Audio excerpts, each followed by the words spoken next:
we are going to identify basic and acidic radicals present in this given inorganic salt. So firstly we have to identify its physical properties, like it is in powder form, so it is amorphous in nature, and we can see that its color is slightly white.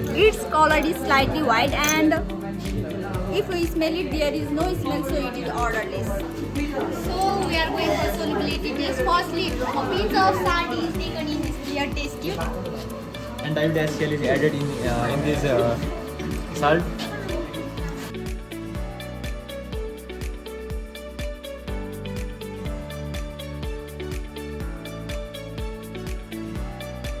It is insoluble with dilute HCl. So we are now going to test with Kong H2SO4.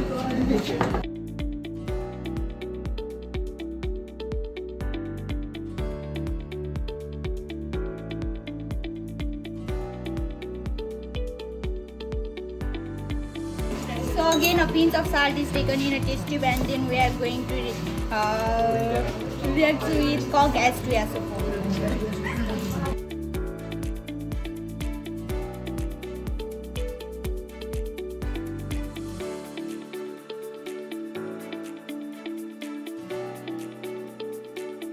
We have added Kong sulfuric acid with given salt, and we again see that it is insoluble with Kong H2SO4. So it is insoluble with Kong HCl and Kong H2SO4. We are going for the dry test for the acidic radicals. Firstly, we are going for the dilute acid test. A pinch of salt is taken in this test tube, and 2-3 milliliter of dilute HCl is dropped.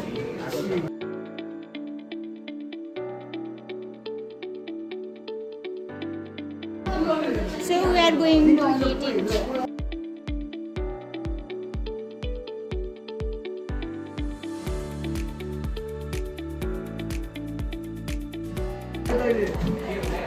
So there is no any gas evolving, so we can predict that there is the absence of the carbonate, sulfide and nitrite. Now we are going to taste with the Kong H2SO4. Now for this, a pinch of salt is taken and 2-3 ml of Kong H2SO4 is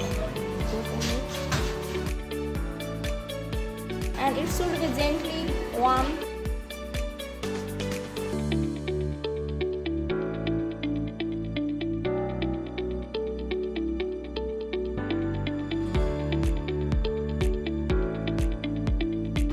No any gas evolves, so there is absence of chlorine, bromine and iodine. Now we are going to do another test, that is nitrate test. So we are going for the nitrate test. Firstly, a piece of salt is taken in this clear test tube, and 2-3 drops of Kong H2SO4 is added.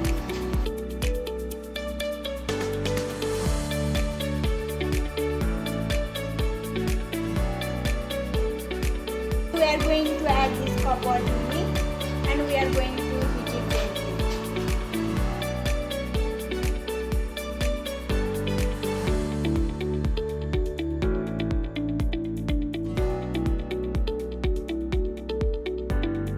We can see that brown color and sufficient gas is evolving, so there may be the presence of nitrate.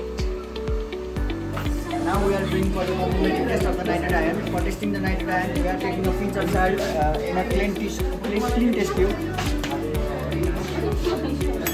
and we are adding 2 milliliter of the Kong H2SO4 in it.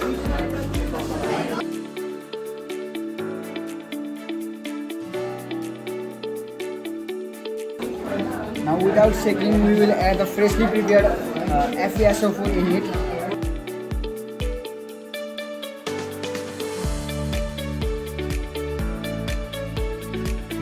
Here we can see that a brown color ring produces at the junction of the two solution.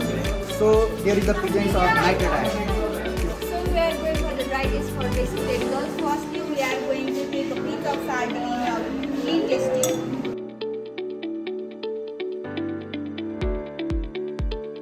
Then we are going to heat it strongly.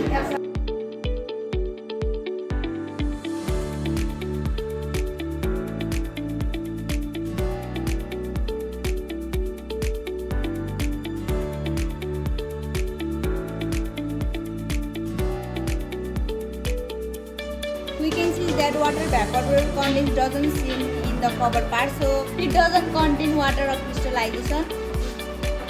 We can also see that the colorless fusible residue doesn't seem on the strong heating, so there is absence of the sodium or potassium salt, and we can see that there is no any color changing, so there must be the absence of the zinc, copper, iron, cobalt, nickels or magnesium salt.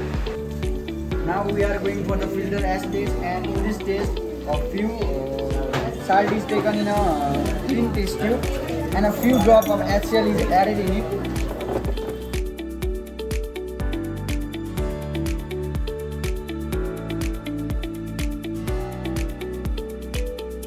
Now we are adding the cobalt nitrate in here.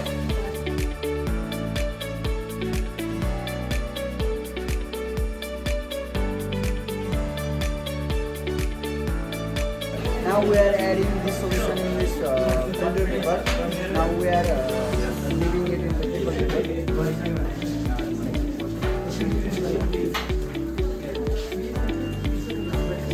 And as we can see that this solution is soaked by the filter paper. Now we are burning it.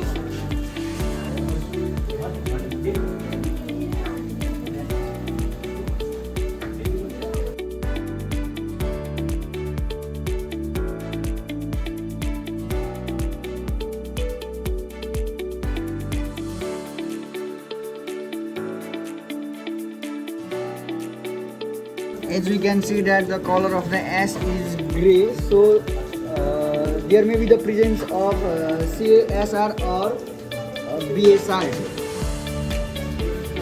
Now we are going for the complementary test of the group IB salt, that is SR++, Ca++ or Ba++. Now we are adding this salt in a clean test tube and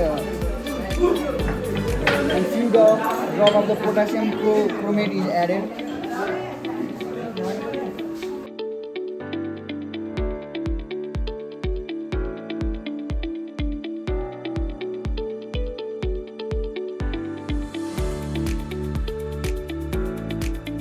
Here we can see that LOPPT is formed.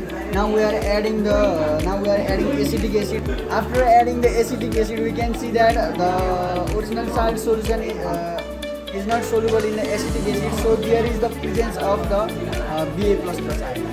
When we treated the given salt with potassium chromate, we obtained LOPPT. The LOPPT, when treated with acetic acid, did not dissolve. So we confirm that the basic radical of the salt is Ba++ ion. And we already determined the acidic radical, which was NO3 ion, so the salt becomes BaNO3.